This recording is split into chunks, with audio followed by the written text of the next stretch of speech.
한편 어제 밀워키 대 워싱턴전에서 나온 야니스 아데토쿤보의 트리플 더블이 취소됐습니다. NBA 사무국이 아데토쿤보가 트리플 더블을 위해 고의로 리바운드를 만들었다고 판단해 마지막 리바운드 기록을 삭제했고, 따라서 아데토쿤보의 통산 34번째 트리플 더블 역시 취소됐습니다.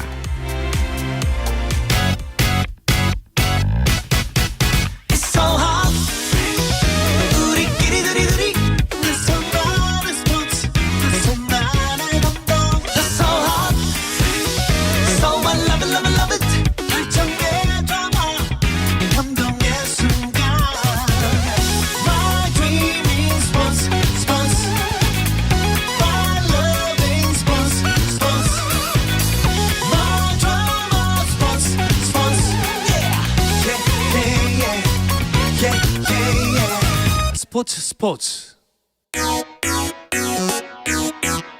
No problem. 다양한 스포츠 이야기를 나누는 정 PD와 김 기자 시간입니다. 정현호 KBS 스포츠 PD, 중앙일보의 김지한 기자와 함께합니다. 두 분 어서 오십시오. 안녕하세요. 반갑습니다.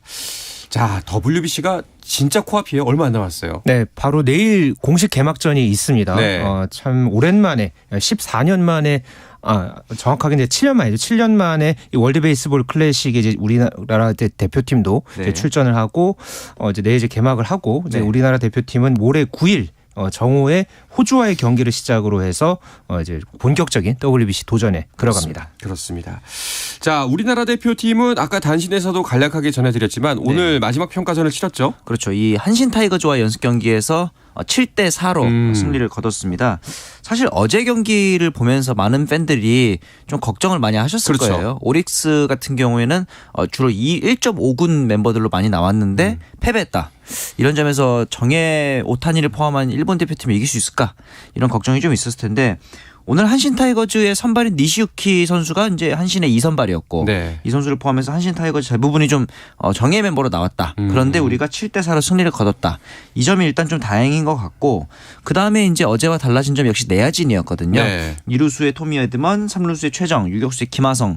우리가 흔히 생각하는 플랜 A대로 가동을 해서 네. 이겼다는 점. 이 점에 있어서는 좀 긍정적으로 볼 수 있지 않을까 생각을 하는데, 어떻게 보면은 또 이제 구창모 선수라든가 이의리 선수 이런 선수들의 조금 마운드에서 부진했던 점, 이런 부분들은 과제를 남기기도 했습니다. 그렇죠. 뭐 전반적인 평가가 어제 경기보다는 나았지만 그래도 좀 불안불안하더라라는 이야기가 많더라고요. 타선에서는 우리나라가 오늘 장단 9안타를 기록을 하면서 특히나 이 5회와 8회에 집중타를 이제 성공을 시켰던 게 전반적으로 이제 좋았다. 이런 평가들이 많았죠. 반면에 마운드에서 좀 전체적으로 흔들렸다라는 그런 어떤 부분들이 좀 약점으로 오늘 좀 지적이 됐죠. 구창모 선수 같은 경우는 오늘 1이닝을 채우지 못했던 점, 3분의 2이닝 동안 6타자를 상대하면서 2피안타 2실점을 이제 기록을 하면서 마운드에서 내려갔고요. 그렇죠. 전체적으로 이의리 선수, 정우영 선수도 흔들렸고 마운드 안에서의 어떤 이 불균형 현상이 일단은 연습 경기에서는 보였는데 이게 과연 1라운드에 들어가서 이 본선에서 어떤 모습 보여줄지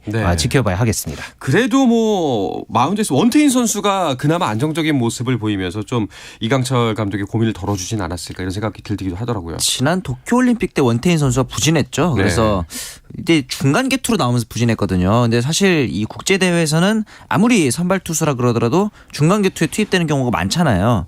그래서 이 원태인 선수가 중간 개투로 나왔을 때 부진하면 어떻게 활용을 해야 될까 고민하는 팬들이 많았는데, 오늘 중간 개투로 나와서 2이닝 무실점, 삼진 2개 곁들이면서 좋은 모습 보여줬기 때문에 한일전에서도 아마 좀 깜짝 선발 혹은 1+1 텐덤 선발 이런 식으로의 활용도 구창모나 이의리 선수와 더불어서 가능하지 않을까, 이런 분석까지 나오고 있기 때문에 이 원태인 선수의 발견은 오늘 큰 소득일 것 같습니다. 네.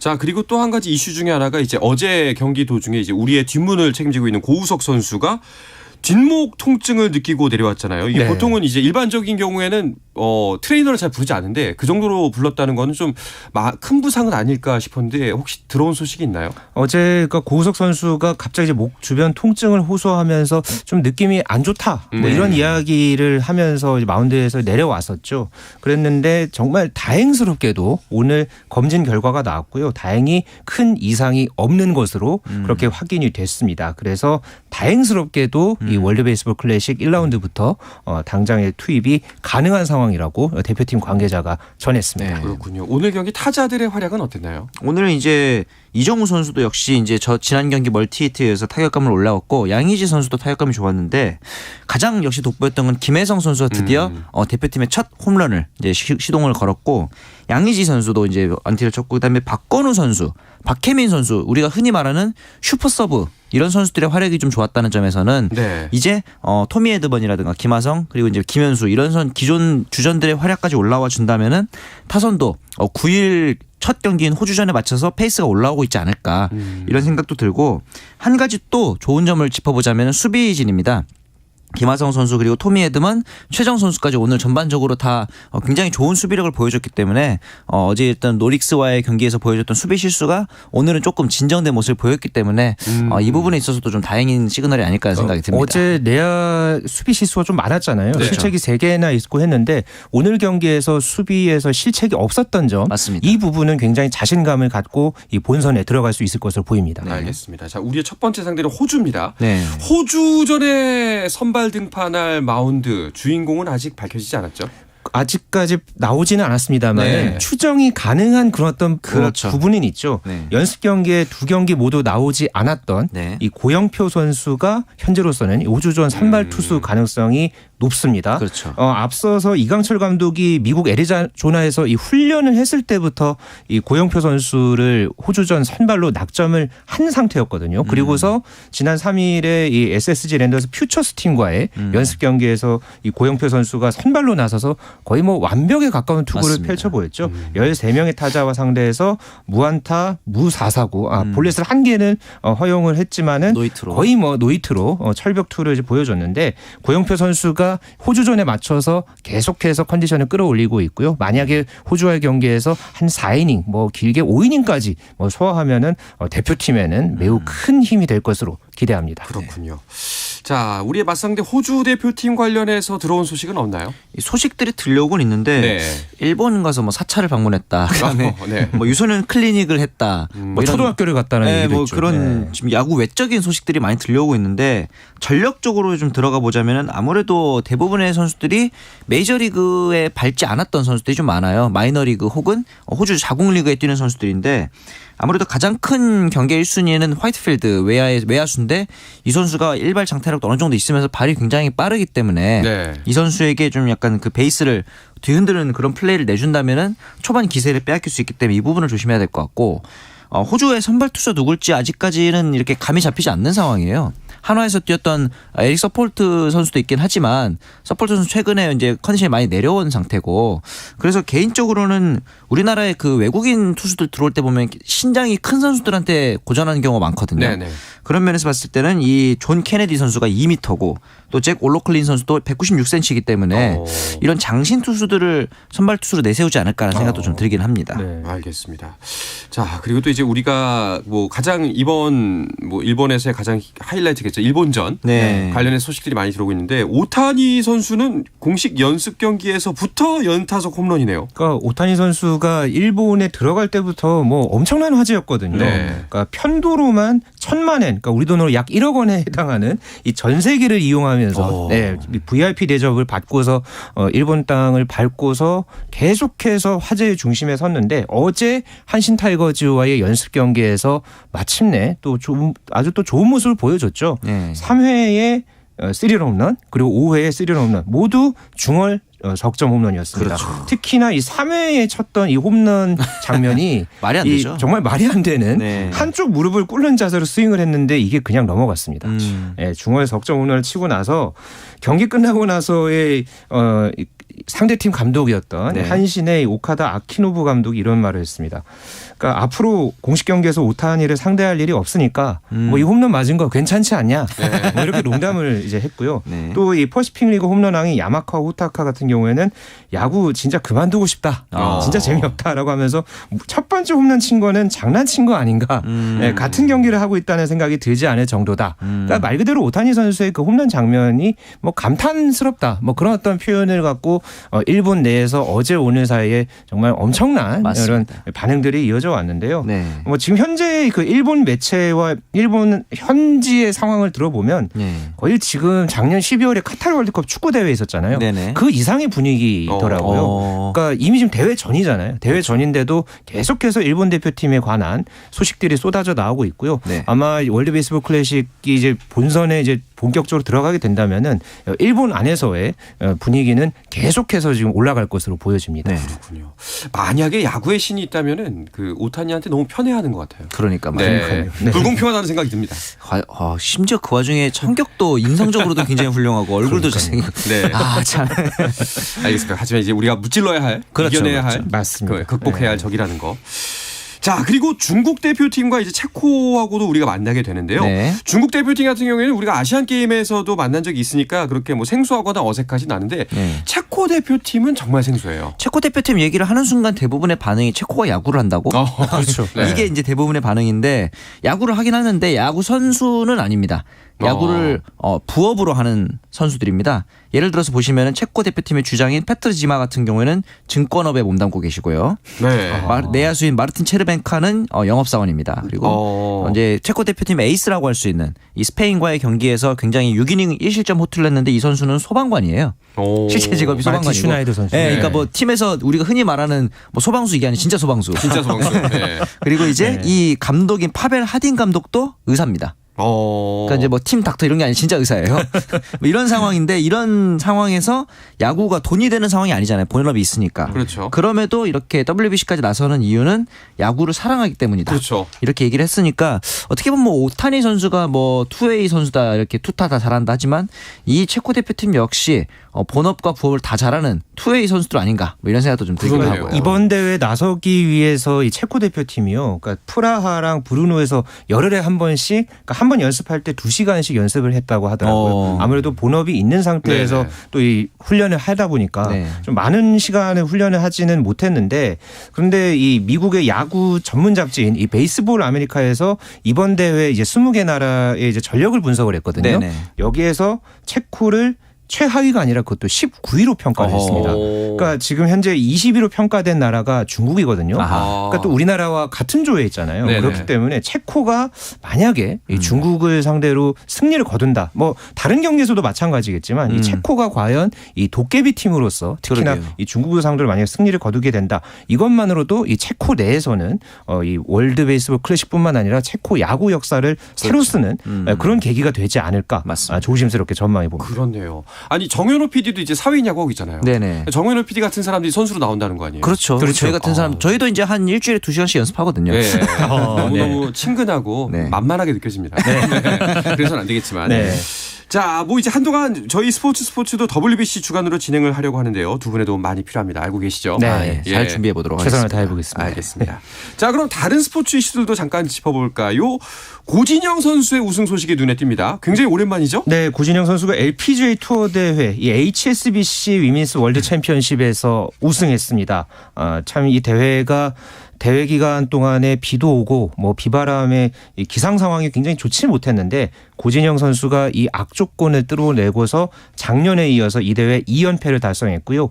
그러면서 우리나라 이 여자 골프가 LPGA 투어에서 한동안 좀 우승 소식이 없었잖아요. 네. 그 우승의 사슬을 끊는데 고진영 선수가 아주 또 큰 역할을 해냈습니다. 네. 그리고 공교롭게 또 같은 날에 일본에서 이 또 다른 골프 여제죠. 네. 신지혜 선수가 JLPGA 투어 개막전인 다이킨 오키드 레이디스 골프 토너먼트에서 정상에 올랐습니다. 네. 그러면서 프로 커리어 통틀어서 63번째 야, 정상에 오르면서 정말 대단해요. 말 그대로 네. 대단한 업적을 신지혜 선수가 지난 주말에 해냈습니다. 이 두 선수가 모두 다 좀 마음고생이 많았잖아요. 두 선수 다 부상으로 좀 고생을 많이 네. 했죠. 고진영 선수 같은 경우는 손목 부상 때문에 좀 이제 고생을 하면서 이번 겨울 내내 좀 스윙 교정에 이제 사활을 기울인 편이고 신지혜 선수 같은 경우에는 이제 3년 동안이나 팔꿈치 때문에 좀 고생을 했는데 지난 시즌에 앞두고 이제 드디어 수술을 해서 개막전에 이제 복귀를 합니다. 그러면서 공동 9위에 올라서 야, 성공적으로 복귀했구나 했는데 그 이후에 결국 우승을 추가하지 못해서 작년에 우승 없는 무관의 시즌을 보냈단 말이죠. 네. 그렇죠. 두 선수 모두에게 이번 우승은 굉장히 좀 각별할 것 같습니다. 그렇군요. 알겠습니다. 또 스포츠계 어떤 이슈들이 눈길을 모았나요? 지난 한 주 사이에 이 겨울 스포츠와 관련한 이슈들이 참 많았습니다. 그렇죠. 무엇보다가 저희가 이 시간을 통해서 참 많이 소개해드렸던 선수죠. 새로운 빙속 여제 네. 김민선 선수가 종목별 세계선수권 대회를 치렀는데 네. 참 아쉽게 500m에서 4위에 오르면서 메달 없이 대회를 마쳤습니다. 하지만 그래도 이번 시즌 김민선 선수 월드컵에서 전 대회에 걸쳐서 메달을 따냈던 부분, 그렇죠. 이 세계선수권에서의 아쉬움 이런 부분을 성과와 과제를 동시에 안고서 이번 시즌에 아주 잘 마쳤고요. 네. 그리고 그보다 더 큰 소식이 있었죠. 이 스노보드에서 이 남자 간판으로 뜨고 있는 이채훈 선수가 세계 선수권 대회에서 금메달 땄습니다. 오. 이 스노보드 하프파이프에서 정상에 오르면서 한국 선수로는 사상 처음 이 쾌거를 이뤘는데요. 네. 참고로 이 스노보드 하프파이프 하면은 누가 떠오르죠? 저는 숀 화이트. 그렇죠. 네. 그 숀 화이트의 이 종목에서 아하. 대한민국 선수가 오. 금메달을 따낸 겁니다. 야. 네. 그러니까 작년에 제 기억에는 베이징 동계올림픽 때 맞아요. 그 경기 끝나고 나서 이 이채훈 선수가 숀 화이트 삼촌 이러면서 덕분에 입문하게 스노우보드 해줘서 시작했다. 맞아요. 입문하게 해줘서 정말 고맙다고 네네네. 했던 그 인터뷰가 제가 기억이 나거든요. 네. 그러니까 지금 앞으로 이 동계올림픽까지 이채훈 선수의 행보 눈여겨보면 참 좋겠고요. 네. 또 피겨스케이팅 주니어 세계선수권 대회에서 또 신재하 선수가 네, 맞습니다. 은메달을 따낸 것도 또 눈길을 끌었던 지난 한 주였습니다. 네, 잘 알겠습니다. 자, 이어서 봄배구로 향하는 배구 이야기도 나눠볼까 하는데요. 그 전에 잠시 쉬었다가 돌아오겠습니다.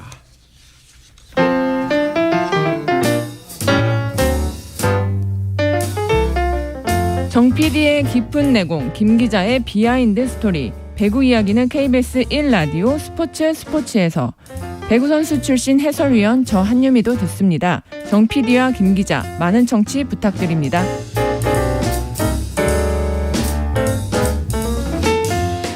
네, 어떤 스포츠 이야기도 함께 할 수 있는 시간 정 PD와 김 기자 듣고 계십니다. KBS의 정현호 PD, 중앙일보의 김지한 기자와 함께하고 있습니다.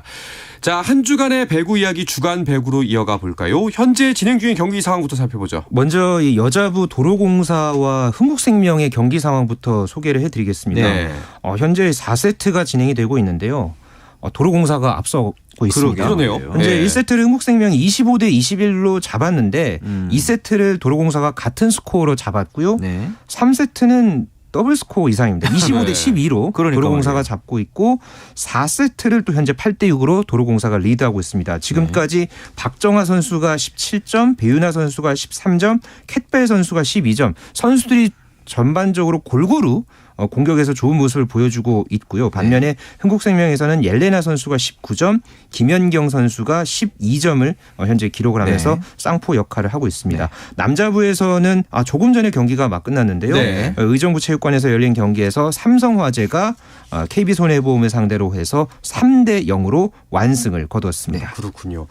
만약에 흥국생명이 오늘 이기면은 정규리그 우승 가능성이 확 높아지는데 우승으로 가는 길이 쉽지가 않네요. 그렇죠. 여기다가 네. 또 현대건설이 막판에 스퍼트를 또 하고 있습니다. 네. 한때 그렇죠. 5연패까지 빠졌었는데 또 이제 3연승을 하면서 우승의 희망에 또 다가가고 있는 상황인데 그래도 여전히 흥국생명의 가능성이 조금 더 높습니다. 네. 지금 승점이 4점 차이가 나기 때문에 만약에 이대로 가게 된다면은 세트 득실률이 가장 높은 흥국생명이 앞으로 남은 경기에서 승점 5점만 더 확보하면 사실상 우승을 확정하게 되는 상황입니다. 그렇군요. 자, 그런데 참 여자부 경기 일정도 참 공교롭다. 예, 오묘하다라고 표현할 수가 있는 게 맞습니다. 여자부 마지막 경기가 이 1위와 2위 흥국생명 대 현대건설의 경기예요. 네. 그러니까 이렇게 짜기도 참 쉽지가 그러니까요. 않은데 마지막 경기가 그러니까 여자부 전체 공식적인 정규 시즌 마지막 경기가 흥국생명과 현대건설의 경기로 남아 있습니다. 네. 만약에 이게 최종전에서 이 우승팀이 결정난다. 네. 그렇다면은 말 그대로 이 두 팀 다 사활을 건 한판 승부를 그렇죠. 펼치는 거기 때문에 네. 거의 뭐 미리 보는 챔피언 결정전 느낌이 날 것 그렇죠. 같은 현재로서의 분위기는 네. 그렇습니다. 그렇군요. 자, 남은 경기 일정을 보면은 이제 현대건설 같은 경우가 이제 10일에 도로공사, 네. 16일에 KGC, 그리고 19일에 흥국생명하고 그렇죠. 맞고 이제 흥국생명은 KGC를 먼저 만나고 그다음 IBK 그러고서 이제 현대건설 19일 날 그렇습니다. 치르게 됩니다. 네.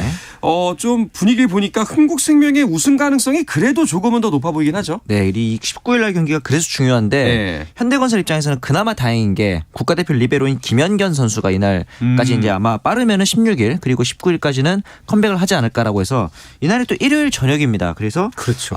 이날 이 계양체육관에 굉장히 많은 관중들이 삼산체육관에 굉장히 많은 관중들이 들어오지 않을까. 네. 미리 보는 챔피언 결정전 굉장히 기대가 됩니다. 그렇습니다.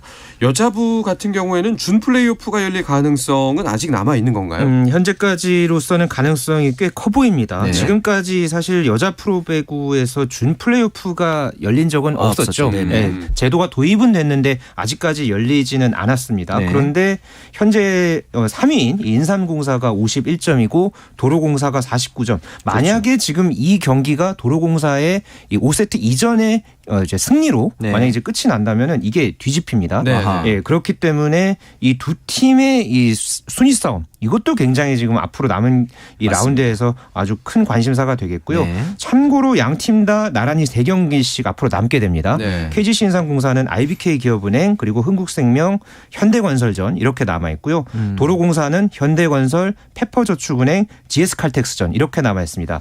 공교롭게 이 두 팀 다 이 현대건설전이 이제 한 경기씩 남아 있기 때문에 이 3위 싸움에 이 캐스팅 보트는 현대건설이 아닌가 하는 맞습니다. 그런 또 생각도 듭니다. 네. 알겠습니다.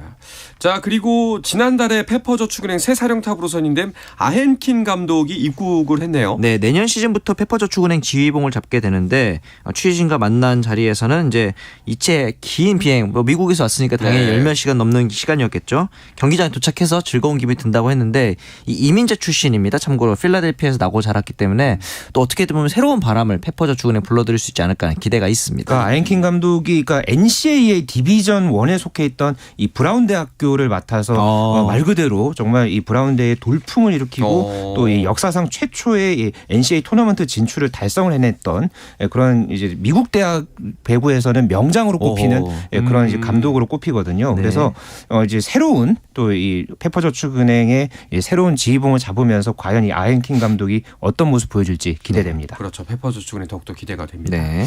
자, 그리고 남자부도 살펴볼까 하는데요. 남자부는 대한항공이 정규리그 1위로 가는 거의 뭐 9분 능선을 넘었다. 이렇게 봐도 되지 않을까요? 앞서 뭐 흥국생명과 현대건설의 대결도 있었듯이 네. 대한항공과 현대캐피탈의 1, 2위 대결이 있었는데 여기서 대한항공이 완승을 했습니다. 그렇죠. 현대캐피탈의 최태훈 감독도 압도당했다라고 인정을 할 정도였는데 네. 이제 승점 5점 차이가 나기 때문에 1위 매직 넘버도 가시화되고 있는 그러니까 상황이고요. 무엇보다가 대한항공이 이번 정규리그에서 6차례나 이 현대캐피탈과 맞대결을 해서 5승 1패로 그렇죠. 압도적인 우위를 갖고서 이번 정규 시즌을 마쳤다는 부분에서는 또 대한항공이 향후에 플레이오프라 뭐 챔피언 결정전 올라갔을 때 자신감을 불어넣을 수 있는 요소가 됐다고 봅니다. 이제 남아있는 경기가 뭐 한 3경기 정도 남아있는 것 같은데 네. 현대캐피탈에도 희망은 있는 건가요? 물론 언제나 희망은 있긴 합니다만 네. 남은 경기가 이제 KB손해보험 그리고 OK금융그룹이기 때문에 강팀과의 경기는 아닙니다. 하지만 가장 중요한 건 역시 대한항공이 어떤 경기를 하느냐가 중요하기 때문에 현대캐피탈 입장에서 남은 경기를 모두 이기면서 대한항공의 추세를 지켜봐야 될 것 같습니다. 알겠습니다. 말이 나온 김에 남자부와 여자부 팀 순위도 한번 정리를 해주시죠. 네, 현재 남자부 먼저 소개를 해드리면은 네. 대한항공이 승점 71점을 기록하면서 선두를 달리고 있고요. 현재 현대캐피탈이 승점 66점으로 2위, 그러니까 두 팀의 승점 차는 단 5점 차입니다. 그렇죠. 그리고 우리카드가 승점 50점으로 3위, 그리고 한국전력이 승점 47점으로 4위에 랭크돼 있고요. 네. OK금융그룹이 5위, 그리고 KB손해보험이 6위, 삼성화재가 오늘 승점 3점 추가하면서 승점 32점 7위에 랭크됐습니다.